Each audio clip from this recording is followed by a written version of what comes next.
Alors, vous imaginez dans la tête de quelqu'un qui arrive de 6 jours de mer et dans lequel il n'y avait que des vagues, du vent, de la vitesse, des chocs dans ma tête, avec un duel et un combat avec Charles et François, et on m'apprend le drame qui est arrivé cette nuit. Mais là, c'est pas descriptible ce qu'il y a dans ma tête. Je sais pas comment vous exprimer. C'est trop violent. J'ai fait plein d'arrivées ici, et à chaque fois, effectivement, c'était tendu. Mais jamais on n'a imaginé ça. Donc forcément, c'est pas la même chose d'arriver au ponton et de vous parler et de faire comme si il s'était rien passé. Donc voilà.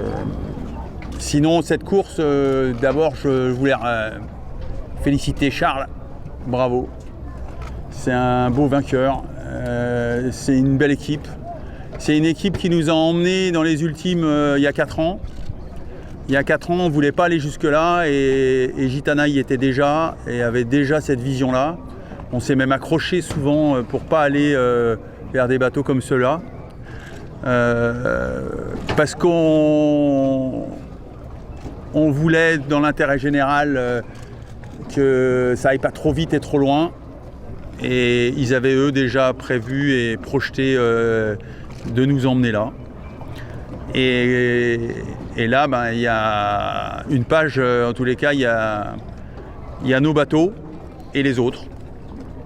Il y a une partie de la flotte qui est devenue obsolète, et une partie qui, effectivement, aujourd'hui, peut jouer des duels et des matchs comme celui-là.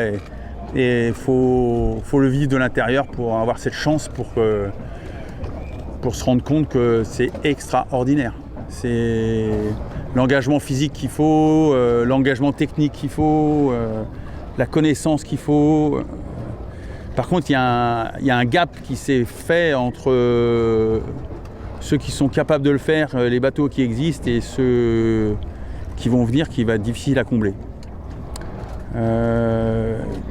J'ai l'impression d'être un privilégié incroyable que d'avoir eu le droit de faire ce match avec ces 2 autres athlètes. Je me suis vraiment éclaté, comme jamais.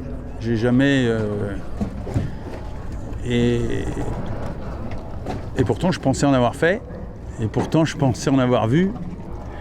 Et c'était pas la cible. La cible, c'était de faire dans le 1000. Et quand on est allé chercher ce 2e front, qui était engagé dans 45 nœuds, avec un engin comme ça, tout seul, c'est d'ailleurs la raison pour laquelle les 2 autres n'étaient pas venus, et que c'est passé. Là, je pense qu'on avait mis des points et on n'était pas loin de pouvoir récupérer la timbale, et en fait le front s'est orienté et est revenu les chercher, et ils ont réussi à le retraverser, et on ne va pas réécrire l'histoire, c'est Charles qui a gagné. Voilà. Je suis très, très heureux ce soir d'avoir eu la chance de vivre un match pareil avec des athlètes pareils. Et moi, j'ai un bateau d'une fiabilité incroyable. J'ai rien touché, sauf ce matin où j'ai eu la peur de ma vie. Ce matin, j'ai pris un DCP, et dans 4 mètres de houle au large, là, avec la mer des Alizés, il a fallu que je plonge pour libérer le plan porteur de dérive. Et quand vous descendez en solo, en apnée, dessous, avec le couteau, et que vous en faites 20 ou 25 comme ça pour arriver à vous dégager,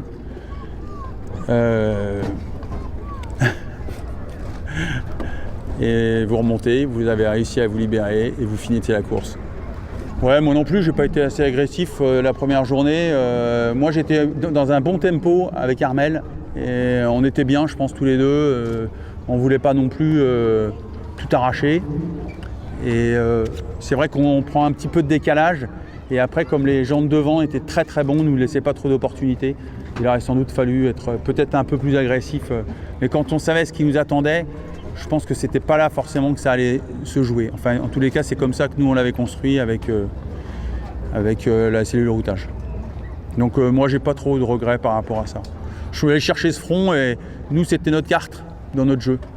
Et donc, je m'assois parce que c'est... Et notre carte, c'était celle-là, et on savait que si on allait chercher ça, et que s'il ne suivait pas en plus, on avait une chance de pouvoir... mais bon, ça s'est orienté différemment, mais c'est vrai que c'était notre manœuvre stratégique, elle était là. Gitana, ils ont cru et ils ont voulu le vol tout de suite. Et ils l'ont voulu pour effectivement voler tout de suite en équipage. D'ailleurs, je pense que c'était un sacré bonhomme et il doit être content là où il est de voir ça. Parce que Benjamin de Rothschild, qui a donné beaucoup à la voile, hein, mais quand ils ont étudié ce projet, c'était vraiment pour voler tout de suite. Nous, on était en désaccord avec Gitana à cette époque-là, en disant qu'il faudrait qu'on y aille crescendo et qu'on ait une gestion à la fois de la flotte et une gestion de notre croissance pour qu'effectivement on y aille petit à petit. Et on s'est bien pris la tête avec Cyril qui est là, notamment sur le plan porteur de dérive pour éviter qu'on vole tout de suite. Et eux, donc ils sont rentrés, sont sortis, tout le monde a suivi et donc eux, ils avaient déjà ça en tête. Et donc ils ont gardé cet avantage-là et ils nous ont emmenés là. Donc ils nous ont emmenés là, eux stratégiquement. Il faut voir aussi que dans une course comme celle-là, tu construis une stratégie technique, philosophique 4 ans avant. Or nous, on était plutôt effectivement à être plus humble parce qu'on était aussi censé faire un tour du monde dès la première année avec des bateaux comme ça. Comme on va faire l'année prochaine, mais avec des bateaux volants. Je me sens bien sur ce bateau, je me sens bien à l'attaque.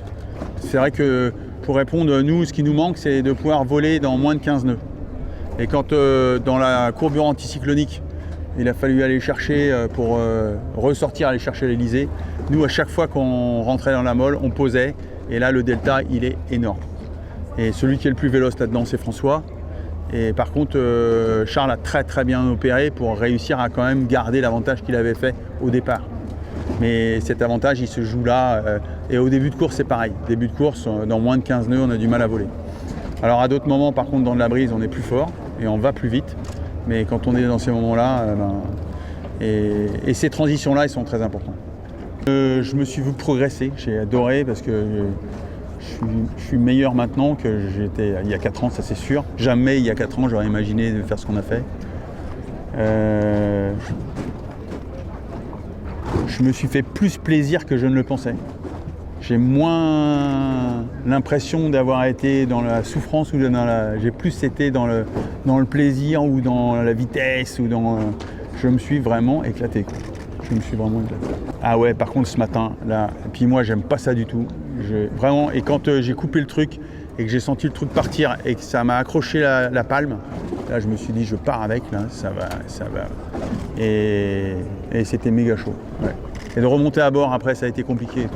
Ouais, pourtant j'avais une bonne prof d'apnée et Alice, elle a été fière de moi. Alors par contre, j'en ai fait 20 de 35 secondes, 40 secondes max. Mais quand tu es dessous et que tu montes et tu descends avec... parce que là, dehors, il y a de la houle. Hein. C'est chaud. Hein. Donc là, ça fait une transat complète. Et, non, c'est plus à Mike que j'ai pensé. Mike, il m'a dit, il me parlait tout le temps, il me disait, mais Thomas, de toute façon, tu n'y arriveras jamais. Tu veux toujours avoir tout prévu alors que tu n'auras prévu que 5% dans la course. Et pas toi.